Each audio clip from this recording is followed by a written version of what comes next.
around to anybody else. So I'm going to put this mask back on as well. First of all, thank you everyone for coming to Homecoming Sunday.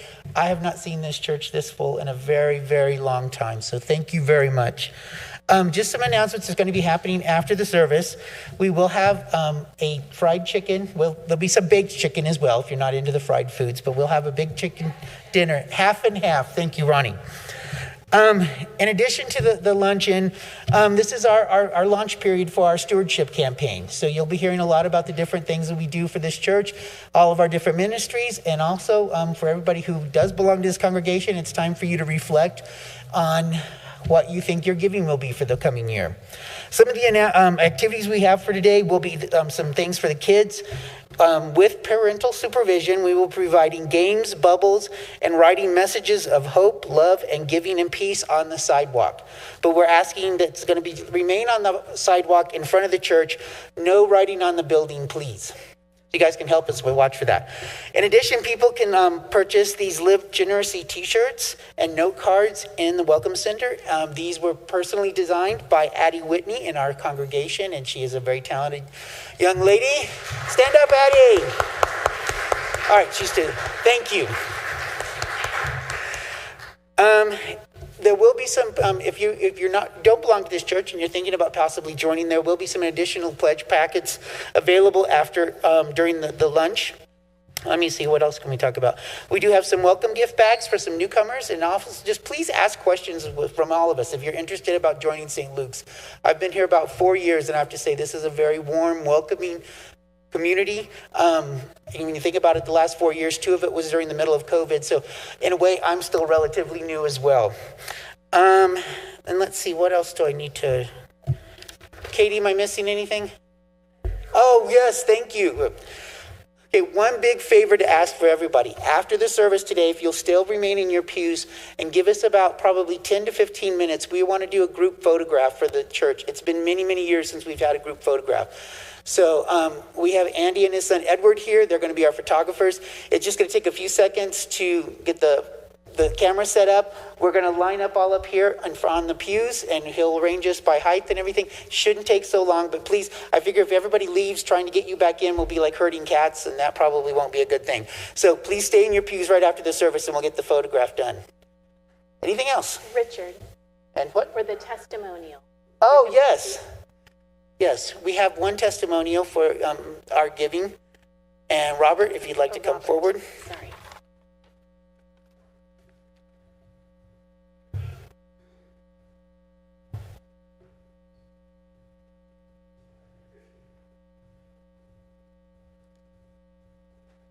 Good morning. I'm Robert Van Vliet. I've been coming to St. Luke's since March of 2018. My husband and I moved here from New York City, and I just went online. It's like we needed a new church home, and I was looking at the website. Reverend Sierra had just started here, and I looked at it and thought, this has to be a pretty warm and welcoming parish, because I had always been going to an Episcopal church that it was very male-dominated.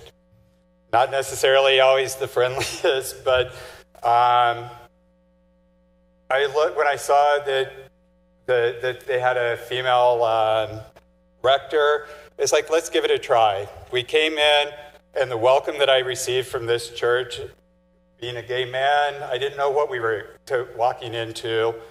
The next Sunday, we went to another parish closer to our house. It was Palm Sunday. Nobody even welcomed us. The next Sunday, Gennaro was like, why are you going to a different church? We found our home last Sunday.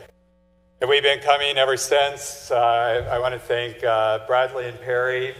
They were the ones that welcomed us first into this parish. It was shortly after that Reverend Sierra and I met, and we had a long discussion. And she asked if I would be interested in even being on the vestry. And it's like, I'm not even a member here yet. She's like, yes, but you could bring a lot of new things to the church, and I think that you should consider it. It's like, I'm not a member, and I don't pledge. And the last church that I pledged at, after I made my pledge, I never got a phone call again from the minister. And it's like, I don't necessarily want to do that, because if that's the, she's like, don't worry about it. It's not going to be the last time anybody calls on you. This church has meant a lot to Gennaro and I.